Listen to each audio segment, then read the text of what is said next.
Is King David a real or only a myth? According to the Bible, King David of Israel was born in the 11th century BCE. Yet, other skeptics think that David is a myth, a tribal tradition that was developed much later. But what we can know from the facts? King David, a historical figure? The House of David is mentioned in an inscription on a stone fragment that archaeologist Avraham Byron and his team found in 1993 in Tel Dan in northern Israel. Dated to the 9th century BCE, the inscription is written in an antiquated Semitic character. It was obviously a piece of an Aramaean monument that celebrated their victories over the Hebrews. The House of David inscription had its detractors, according to a Biblical History Daily article. One of the greatest biblical archaeological findings described in Bar, Biblical Archaeology Review, was the Tel Dan Stela, which provided the first tangible evidence of a historical King David from the Bible and was readily accepted by the majority of biblical historians. But some people wonder whether the story of David and Goliath is historical fact or pure fiction.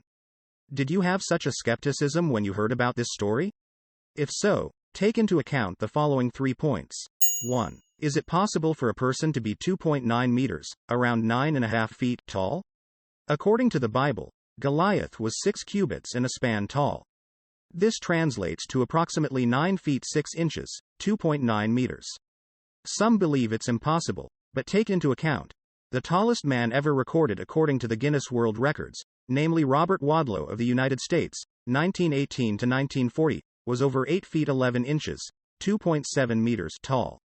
Is it truly improbable that Goliath was at least 6 inches, 15 centimeters taller? He belonged to the Rephaim tribe, a group of males distinguished by their extraordinary size.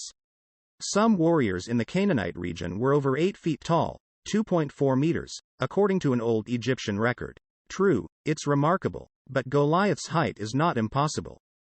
2. Did David exist in real life? Scholars once attempted to write King David off as a myth, but that is becoming more problematic. The phrase, the House of David, appears in an old inscription that archaeologists have discovered. Furthermore, David was a real person according to the words of Jesus Christ. 2. Thorough genealogy demonstrating that Jesus is the Messiah and is descended from King David are used to support this claim. David was obviously a real man. 3. Did the story's events take place in reality where they were described? According to the Bible, the conflict took place in the valley of Elah.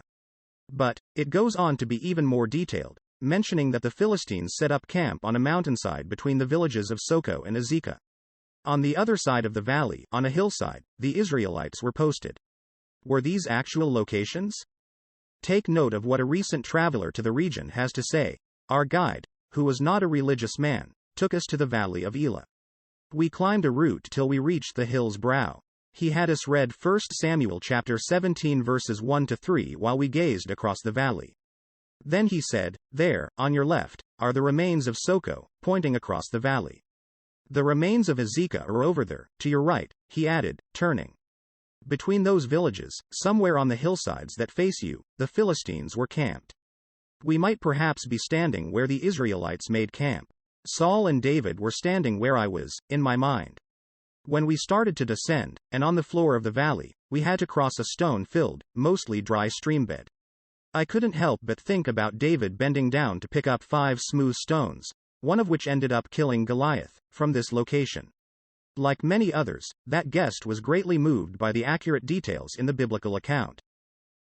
There is no solid reason to question the veracity of this historical story. Real people and actual places are involved.